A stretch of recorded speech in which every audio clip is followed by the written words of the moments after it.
Alright, 5:25 p.m. January 17, 2026, Mama Nasa Part 2. Afternoon and series Mama Na Vlog.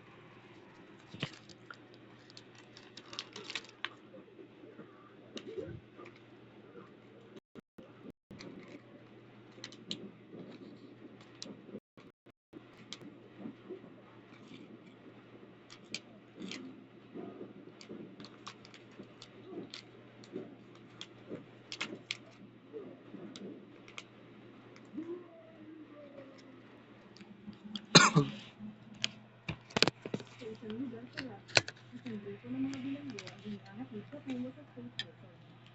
Bago makarating sa kanilang destinasyon, hininto muna ang convoy sa isang gasolinahan kung saan binigyan ng mga gwardiya ang bawat bilanggo ng 5 minuto lamang upang asikasuhin ang kanilang mga pangangailangan. Kasama sa grupo ang isang binata na may bato ng dulo sa kanyang leeg. Bumaba ang mga preso mula sa sasakyan, ngunit ng oras na para bumalik, napansin nilang nawawala ang isa sa mga preso na may numerong 864. Naghanap ang isang gwardiya at kalaunan ay natagpuan siya. Pagdating sa kulungan, sinalubong ang bagong preso ng mga pang-iinsulto at pangungutya mula sa mga kapwa preso. Pagkatapos ang bawat preso ay inatasan ng kanilang selda at binigyan ng ilang pangunahing kagamitan. Dinala ang bagong preso sa isang selda kung saan nakilala niya ang kanyang makakasama na nagsabing ayaw niya nang may kasamang iba sa selda at ang huling nakasama niya ay tumagal lamang ng 1 buwan. Sumagot ang bagong preso na huwag siyang mag-alala dahil 3 araw lang ang itatagal niya dito. Kalaunan habang nag-eehersisyo, hinarap ng 2 matong ang bagong preso at pilit siyang pinalalayan. Sinasabing ang lugar ay nakalaan lamang para sa kanila. Nanindigan ang bagong preso, sinabihan silang umatras at binigyang babala na umalis kung ayaw nila ng gulo. Hindi pinansin ng mga matol ang babala at inatake siya. Para ipagtanggol ang kanyang dangal, lumaban ang bagong preso, ngunit dumating ang mga gwardiya at inaresto siya. Pagkatapos dinala siya kay Senyor Corny, ang boss ng kulungan at kilalang kriminal na namamahala ng kanyang sindikato mula sa loob ng malamig na pader ng kulungan. Tinanong ni Senyor ng bagong preso kung pinalabasan ito. Kalma namang sumagot ang preso na kilala niya ito bilang pinuno ng Hero of Crime Syndicate na responsable sa pagkamatay ng libo-libong kalalakihan, kababaihan, at mga bata sa buong mundo. Naakit ang interes ni Senyor na tinanong kung sino talaga ang bagong preso. Ipinakilala ng preso ang sarili na sinasabing siya ang kinakatakutang hunter ng mga kriminal. Napangiti ng bahagya si Senyor, sinasabing alamat lamang ang hunter, ngunit tumingin ng diretso ang preso sa kanya at sinabi, dahil hindi ka nalalabas ng selda na ito, sasabihin ko sa iyo ang pangalan ko, ako si Craven. Kilalang binasa sa pangangaso at gamit ang panig ng tigre, malupit na nilansad ni Craven si Senyor at ang kanyang mga tauhan na may walang kapantay na liksi.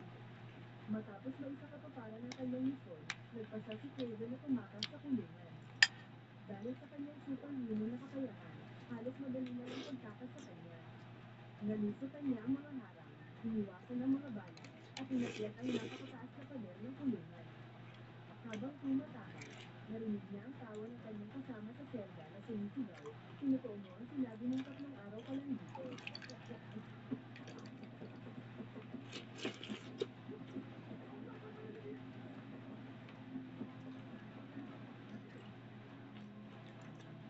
Sa labas, naglango si Craven sa gitna ng nagyayelong bagyo. Lumapit ang isang lobo na mukhang handang umatake, ngunit ginamit ni Craven ang kanyang kapangyarihan upang pakalmahin ang hayop saka ito inutusan na umatras. Nang marating ang kanyang destinasyon, sumakay siya ng eroplano at inalis ang tato sa kanyang leeg. Samantala, sa kulungan, natuklasan ng mga tauhan ang tunay na pagkakakilanlan ng bilanggo na may numerong 864 na ginaya ni Craven. Lumalabas na ang pinakapakay ng palatalaga ni Craven na makapasok ng kulungan ay upang mapatay ang leader ng Hero of Crime Syndicate.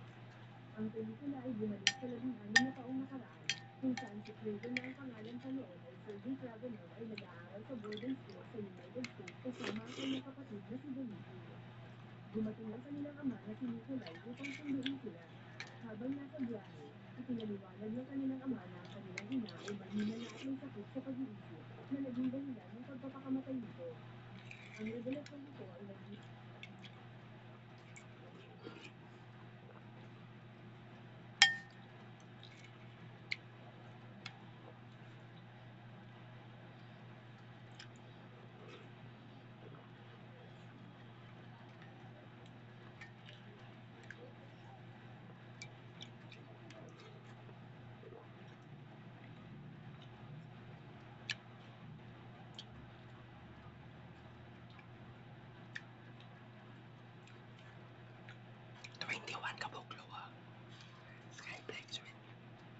Bear Brand and Milo.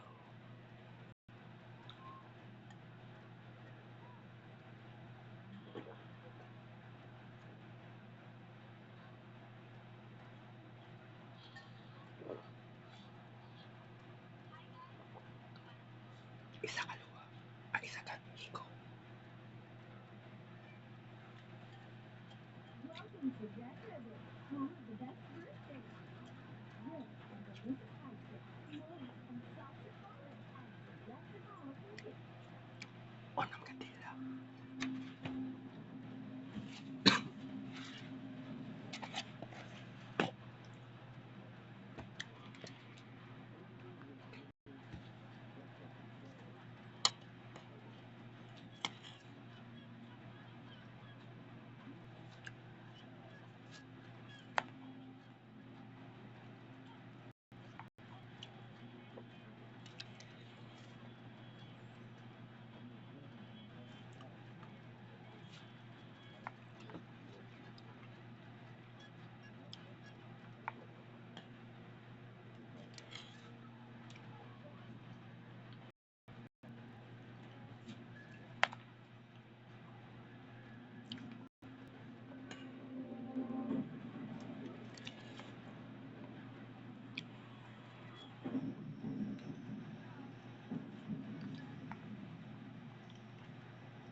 Lima kutsara of butter.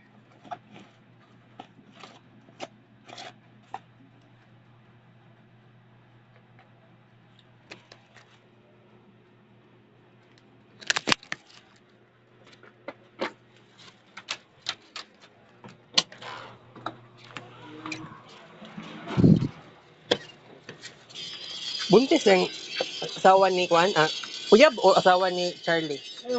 Buntis? Pila ka months? Pila? Kambal. Babae or laki? Wala pa. Napagingon. Kambal lang. Ano naman? Napusa? Ano? Wala. Kasal sila, wala pa. Ano man? Wala lang. Saan mo? Oo. Saan istorya niya? Pero asa mga anak ang asawa ni Charlie sa SPMC dapat kaya di ba libre mo to? Palabot. Lahat na problema ba yun? Di na mo tabangan ng kuan. Sila na may problema na ayun ako istoryahe. Imo mo ng kuan ma. Di na siya mulig bukid. Bakit lang?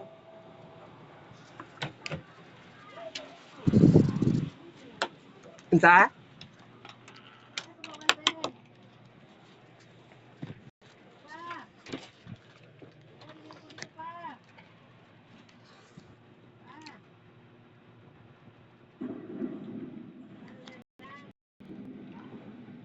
Kuan ma mga unta sa Rojas. Gilang kay palagsar bitaro may tabo.